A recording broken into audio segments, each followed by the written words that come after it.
19. Interdiction d'honorer l'idole même si on ne l'adore pas. Toute forme d'honneur accordée à l'idole, même si on ne la sert pas et qu'on ne se soumet pas à elle, ce qui serait à coup sûr de l'idolâtrie comme expliqué dans Décret 1, est interdite. On ne lui manifestera aucune forme de respect. De même, il est interdit d'admirer une idole, de s'extasier devant la beauté d'une idole ou la façon de la servir. Il est aussi interdit de prier devant une idole, de jurer en son nom, ainsi qu'il est écrit dans Exode chapitre 23 verset 13, « Vous ne mentionnerez pas le nom des autres divinités, on ne les entendra pas sortir de votre bouche. » De cela, on déduit aussi qu'il est interdit de faire jurer les autres par leurs idoles, car ainsi, on entraînerait les gens à leur accorder du respect. Le nom des autres divinités ne sera pas mentionné à cause de toi. On n'entendra pas leur nom à cause de toi, et tu ne causeras pas les autres à les mentionner avec adoration. 20. L'enfant de Noach n'a pas le droit de construire une idole, même s'il n'a pas l'intention de l'adorer, même s'il ne la fabrique pas pour son usage personnel, mais pour d'autres gens.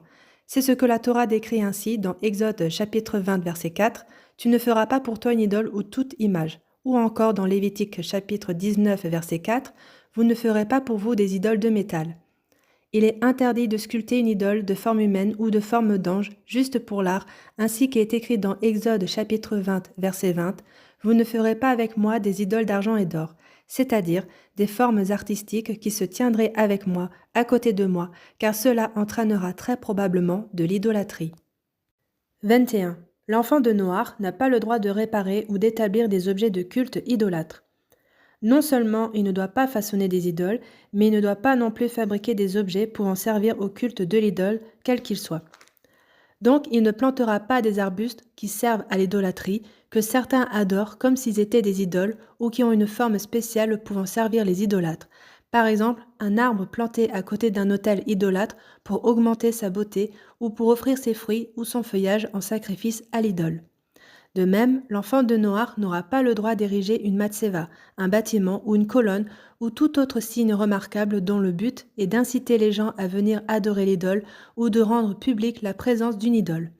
C'est ce qui est écrit dans Lévitique chapitre 26 verset 1, « Une idole ou une matseva vous n'érigerez pas pour vous » ou encore dans Deutéronome chapitre 16 verset 22, « Tu n'érigeras pas pour toi une matseva que Dieu a en horreur ». De même, il est interdit de construire une salle pour l'idolâtrie ou un autel. 22. Ne pas bénéficier de l'idolâtrie. L'enfant de Noach n'a pas le droit de profiter de l'idolâtrie, ni des idoles, ni des objets de culte, ni des sacrifices, ni du vin des libations, comme est écrit dans Genèse chapitre 35 verset 2, « Enlevez les idoles étrangères qui se trouvent parmi vous et purifiez-vous » ou encore dans Deutéronome chapitre 13 verset 18, « Rien de ce butin banni ne restera attaché dans ta main. » 23. L'obligation pour tous les enfants de Noach de détruire et de déraciner toutes les idoles, tous les objets nécessaires à leur culte. Il est écrit dans Deutéronome chapitre 12 versets 2 et 3, « Vous détruirez certainement tous les endroits, c'est-à-dire tous ces endroits, où ces peuples ont servi, leurs idoles sur les montagnes. Vous détruirez leurs autels et vous briserez leurs matsevot, leurs arbres sacrés vous brûlerez par le feu et vous annulerez leur divinité, vous ferez oublier leur nom de cet endroit. » C'est une obligation, aussi bien pour l'individu que pour l'État, qui serait gouverné par des enfants de Noach, détruire toutes les idoles et leurs objets de culte qui se trouveraient en leur possession. Ces décrets concernant l'idolâtrie incluent l'interdiction de conserver toute forme d'idole ou d'objets consacrés, donc de les conserver en l'état, comme il est écrit dans Deutéronome chapitre 7 verset 26, « Tu n'apporteras aucune abomination dans ta maison. » Cependant, l'idolâtre peut annuler une idole ou un objet de culte. Comment ? Un homme sensé qui comprend ce qu'est l'idolâtrie et qui l'annule en lui enlevant son importance démontre qu'elle ne vaut plus rien, qu'elle n'a plus aucune importance, il a ainsi annulé. Il peut par exemple couper l'oreille de l'idole ou son nez, ou la briser complètement, ou toute autre action qui est normalement interdite à celui qui adore cette idole. Celui qui agit ainsi prouve que ce n'est pas une idole et qu'elle n'a aucun pouvoir. Après cette annulation, l'idole perd son importance et il devient permis d'utiliser ce qu'il en reste. De la même manière, on peut annuler les objets nécessaires au culte idolâtre.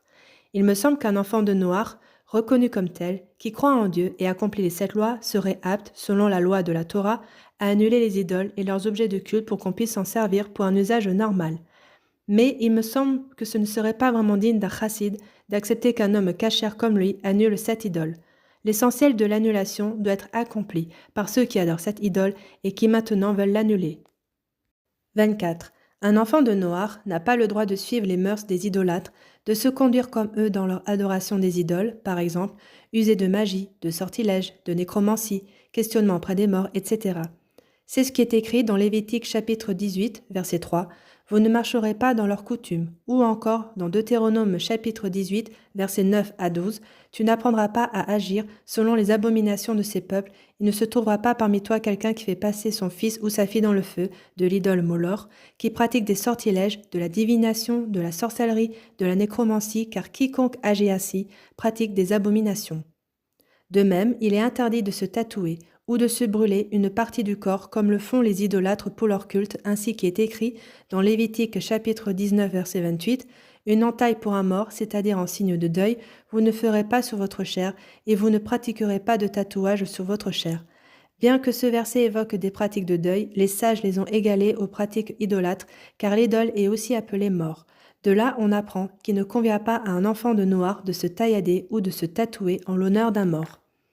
Il est aussi écrit dans le premier livre des rois, chapitre 18, verset 28, à propos des prophètes du Baal et de l'Achéra, ils appelèrent d'une voix forte leur divinité, ils se tailladèrent selon leur coutume avec des épées et des javelots jusqu'à se faire saigner.